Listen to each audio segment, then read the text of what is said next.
Hello everyone, welcome to Atri chemistry classes. आज जो हम डिस्कस करेंगे वो सिलेबस है, सेशन इसी वाला है करंट 2022 से 23 वाला, मतलब अभी सीबीएसई ने ये सिलेबस भेजा है। सीबीएसई का ये सिलेबस है, तो बाकी बोर्ड के स्टूडेंट के लिए तो नहीं है, सीबीएसई के लिए है ये, बाकी अपना आप देख लीजिएगा। ये 12th का है, 22 से 23 थ्योरी। 70 मार्क्स का पेपर दिया है, इसका मतलब फर्स्ट टर्म सेकंड टर्म का हिसाब खत्म किया बोर्ड ने, अब वो नहीं है। लेकिन सिलेबस में बड़ा मेजर चेंज है, पॉजिटिव चेंज नहीं है, हमें नहीं लगा पॉजिटिव, आप अपने आप सोचें। फर्स्ट यूनिट जो दी गई है वो सॉल्यूशन दी गई है, सेकंड इलेक्ट्रोकेमिस्ट्री दी गई है, थर्ड काइनेटिक्स दी गई है। फिजिकल केमिस्ट्री में जो पहले स्टार्टिंग के 5 यूनिट्स हैं उसमें से 2 मिसिंग है। पहला सॉलिड स्टेट मिसिंग है, नेक्स्ट सरफेस केमिस्ट्री मिसिंग है। यानी कि फिजिकल केमिस्ट्री से 5 में से 2 यूनिट्स को हटा दिया गया है, परमानेंटली हटा दिया गया है, सिलेबस रिड्यूस नहीं किया गया इस बार, और सरफेस केमिस्ट्री भी हटा दिया गया है। जबकि बीते 2 साल की बात करें तो सॉलिड स्टेट से last portion properties of solids को रिमूव किया गया था, तो एक छोटा सा पार्ट रिमूव किया गया था। इस बार पूरा चैप्टर ही मिसिंग है, मतलब फिजिकल आपको आधी पढ़ाई जाएगी, पूरी नहीं पढ़ाई जाएगी। थोड़ा आगे बढ़ते हैं। नेक्स्ट है आइसोलेशन मिसिंग है। खैर ये तो पिछली बार में मिसिंग था जब कोविड था, लेकिन इस बार तो उतना कोविड नहीं है, फिर भी मिसिंग है। और इसके बाद सबसे बड़ी प्रॉब्लम है पी ब्लॉक मिसिंग है। पहली बुक से ही 9 में से 5 यूनिट्स अवेलेबल हैं और 4 यूनिट्स को हटा दिया गया है सिलेबस से। देख लीजिएगा, कोऑर्डिनेशन तक 9 होते थे, अब 5 ही हैं, 4 ये solid state, surface, isolation, P block missing है। कोविड के दौरान केवल आइसोलेशन नहीं दिया गया था, बाकी 3 तो यूनिट्स आ ही रही थी, तो ये एक बड़ा चेंज है। आगे बढ़ते हैं, ऑर्गेनिक पर आते हैं। सेकेंड बुक पर halo alkane, hello arene available है, अल्कोहल, फेनॉल, ईथर अवेलेबल है, aldehyde, ketones, carboxylic acid available है, एमीन्स अवेलेबल है। मतलब ऑर्गेनिक केमिस्ट्री की जो कोर यूनिट्स हैं उन्हें नहीं छिड़ा गया है, ये पॉजिटिव है। बस पूरी चारों यूनिट एज इट इज हैं, और बायोमॉलिक्यूल है, यानी कि पॉलीमर को फिर से हटाया गया है एक बार फिर से, और एवरीडे लाइफ भी हटा दी गई है। सेकंड बुक से 2 यूनिट्स को हटाया गया, ओवरऑल आपकी 2, 4, 6 यूनिट्स को रिमूव कर दिया गया है। कोविड के दौरान भी ऐसा नहीं किया गया था जब ऑनलाइन क्लासेस थी, अब तो ऑफलाइन है, तो बड़ा मेजर चेंज है। अगर इस पूरे सिलेबस पे नजर डालें तो समझने के लिए थोड़ा आपको यह समझना होगा कि 11th का सिलेबस आपका क्या कहता है, क्योंकि 11th से जब हम 12th पे देखेंगे तो हमें पता चलेगा इनऑर्गेनिक नहीं पढ़ाई जाएगी इस बार आपको। इस बार क्या मुझे लगता है ये आपके भी यही रहेगा, क्योंकि अब कोविड की वजह से ये नहीं है, ये परमानेंट है हमारे हिसाब से। तो इनऑर्गेनिक आपका सिलेबस का हिस्सा है ही नहीं अब, यानी कि आप इनऑर्गेनिक देख ही नहीं पाओगे कहां पर है, बस ये डी ब्लॉक है। अगर हम 11th की बात करें तो हाइड्रोजन यूनिट होती थी, वो भी नहीं है, एस ब्लॉक होती थी, वो भी नहीं है। 11th में पी ब्लॉक के 2 ग्रुप्स होते थे, वो भी नहीं है।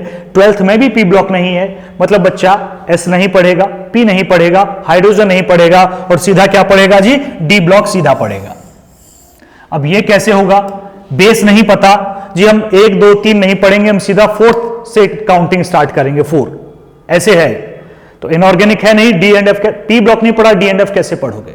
हाइड्रोजन का नहीं पता, पी का नहीं पता, डी पढ़ेंगे जी। तो ये क्या सोचा, किसने सोचा? सीबीएसई का डिसीजन, गवर्नमेंट का डिसीजन, जो भी इसके लिए जिम्मेदार है वो लेगा जिम्मेदारी। अब चलो थोड़ा 11th और देख लें ताकि क्लियरिटी आ जाए। ये 11th का है इस बार का। Some basic concepts of chemistry हमेशा होता था, यूजुअल है, स्ट्रक्चर ऑफ एटम है, क्लासिफिकेशन भी है, केमिकल बॉन्डिंग भी है। सरफेस मिसिंग है, sorry states of matter missing है, स्टेट्स ऑफ मैटर गायब है। थर्मोडायनेमिक्स में केमिकल थर्मोडायनेमिक्स है, इक्विलिब्रियम है, रेडॉक्स है, सेकंड बुक रेडॉक्स से स्टार्ट होती है, रेडॉक्स है, लेकिन हाइड्रोजन नहीं है, एस ब्लॉक नहीं है, पी ब्लॉक नहीं है, यानी कि इनऑर्गेनिक साफ, ऑर्गेनिक दोनों हैं। तो अगर मैं बोर्ड की हिसाब की बात करूं, सिलेबस तो मैंने दिखा दिया थ्योरी का, प्रैक्टिकल की बात अभी हम नहीं कर रहे हैं। तो थ्योरी का सिलेबस हमने आपसे बात की। अब हम बात करते हैं बोर्ड, सीबीएसई बोर्ड का ये सिलेबस है तो बोर्ड ही की ही जिम्मेदारी होगी। 3 होती हैं फिजिकल, पहली आप ले लीजिए फिजिकल केमिस्ट्री और इनऑर्गेनिक, और नेक्स्ट है ऑर्गेनिक केमिस्ट्री।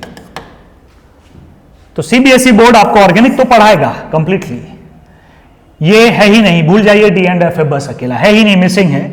फिजिकल आधी पढ़ाएगा, 50% पार्ट ही है। स्टेट्स ऑफ मैटर गायब है, सॉलिड स्टेट गायब है, सरफेस गायब है, 3 यूनिट्स को केवल फिजिकल से हटाया गया है।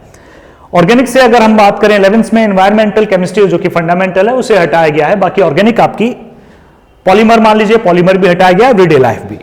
चलिए ये बोर्ड के सिलेबस की बात हुई। अब बात करते हैं जेई मेन हो या फिर एडवांस हो।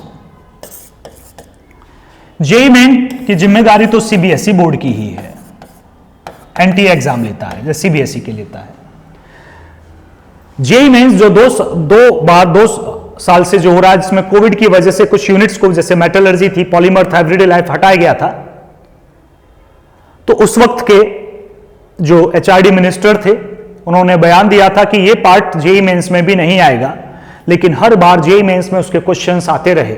अभी भी आएंगे, पॉलीमर हम पढ़ रहे थे इसीलिए कि 1-2 क्वेश्चन आएगा ही, जबकि सिलेबस में कभी नहीं था, 2 साल से पॉलीमर था ही नहीं। लेकिन जेई जब मेंस का पेपर बनता है तो पॉलीमर पता नहीं कहां से अचानक आ जाता है, उसके सिलेबस में है, जेई मेंस के सिलेबस में है, बोर्ड के सिलेबस में नहीं है। नीट के सिलेबस में भी है, बोर्ड के सिलेबस में नहीं है। इसका मतलब हुआ कि अब आप 12th बेस पर आप सोचें कि आप कोई एग्जाम क्लियर कर पाओगे तो यह संभव बिल्कुल नहीं है। नीट कर पाओगे ये भी पॉसिबल नहीं है, मतलब ना जेई मेंस आप कर पाओगे, एडवांस तो छोड़ ही दीजिएगा, वो तो आईआईटी अरेंज करेगी, ना आप नीट कर पाओगे, यानी कि सीबीएसई बोर्ड के खुद के एग्जाम आप केमिस्ट्री विभाग पर क्लियर कर ही नहीं सकते हैं। तो ये पॉजिटिव कैसे हुआ? जो बच्चा नॉर्मल फीस में 12th के 11th के चैप्टर तैयार करता था, लगभग उसका केमिस्ट्री के बिहाफ पर मेंस के लेवल का पहुंच जाता था और रैंक अच्छी ना तो ठीक सी आ जाती थी, अच्छा कॉलेज भी मिल जाता था। अब ये संभव नहीं है, आपको जेई मेंस के लिए अलग जाना पड़ेगा, डिफरेंट कोचिंग में, बिल्कुल अलग बैच में जाना पड़ेगा, और यानी कि कोचिंग आपसे अच्छी फीस कि भैया पूरे ईयर की डिपॉजिट कर दीजिए, 2 लाख डिपॉजिट कर दीजिए, 3 लाख डिपॉजिट, जैसा नेचर है वैसे ही जाना पड़ेगा। तो एक बड़ा सवाल है, क्या बोर्ड ये चाहता है, क्या सीबीएसई बोर्ड ये चाहता है कि बच्चा ऐसे जाए?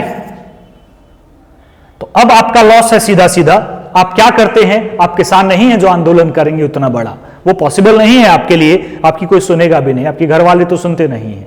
तो बड़ा सिलेबस बदलाव है, फिजिक्स मैथ का है, मुझे नहीं पता, अभी तो मैंने चैप्टर अंदर से नहीं देखे कितना पार्ट हटाया गया है। ये तो वो है जो यूनिट्स गायब हैं, 16 यूनिट्स में से 6 यूनिट को गायब कर देना, 10 दे देना, और पूरा सिलेबस है जी मार्च में एग्जाम होंगे या अप्रैल में होंगे, इतना 10 यूनिट केवल छोटा सा सिलेबस दे दिया। 10th के स्टूडेंट थोड़ी हैं, तो कौन इसकी जिम्मेदारी लेगा? सीबीएसई इसमें बदलाव करेगा या नहीं करेगा ये तो हमें नहीं पता, लेकिन आप अगर पढ़ना चाहते हैं, देखो कई तरह के स्टूडेंट होते हैं, कुछ खुश हो जाएंगे, कुछ तो खुश इस बात पे हो गए थे एग्जाम नहीं ले रहे, बहुत अच्छा स्टेप है, अनपढ़ थोड़ी रहना है, ठीक। और सीबीएसई बोर्ड जी अब तो सिलेबस केमिस्ट्री का इतना आधा कर दिया, अब हमने, अब पढ़ लो। अरे सिलेबस आधा कर दिया थोड़ी इंटेलिजेंट हो जाएंगे, पूरा सिलेबस तो पढ़ाओगे, और नहीं है तो एलिजिबिलिटी से हटाओ, उसे जेईई मेन से हटाओ, जेईई एडवांस से हटाओ, नीट से हटाओ उसे। नीट में बच्चा पूरा चाहिए, वहां क्यों आए? तो सवाल तो आपको खुद करने पड़ेंगे, तो कीजिए सवाल, ट्विटर पे कीजिए, फेसबुक पे कीजिए, जैसे मर्जी कीजिए। सिलेबस गया कहां? फिजिक्स का मैथ का मुझे नहीं पता कैसा है, लेकिन केमिस्ट्री में ये बड़ा चेंज है, और जो मुझे नहीं लगता कि ये इंप्रूवमेंट की तरफ है। ठीक है जी, तो ये अब आपका है सिलेबस, हमने आपसे डिस्कस कर लिया है, तो देख लीजिएगा सिलेबस कैसे करना है आपको। हमें इतनी इंफॉर्मेशन आपको के साथ शेयर करनी थी। धन्यवाद।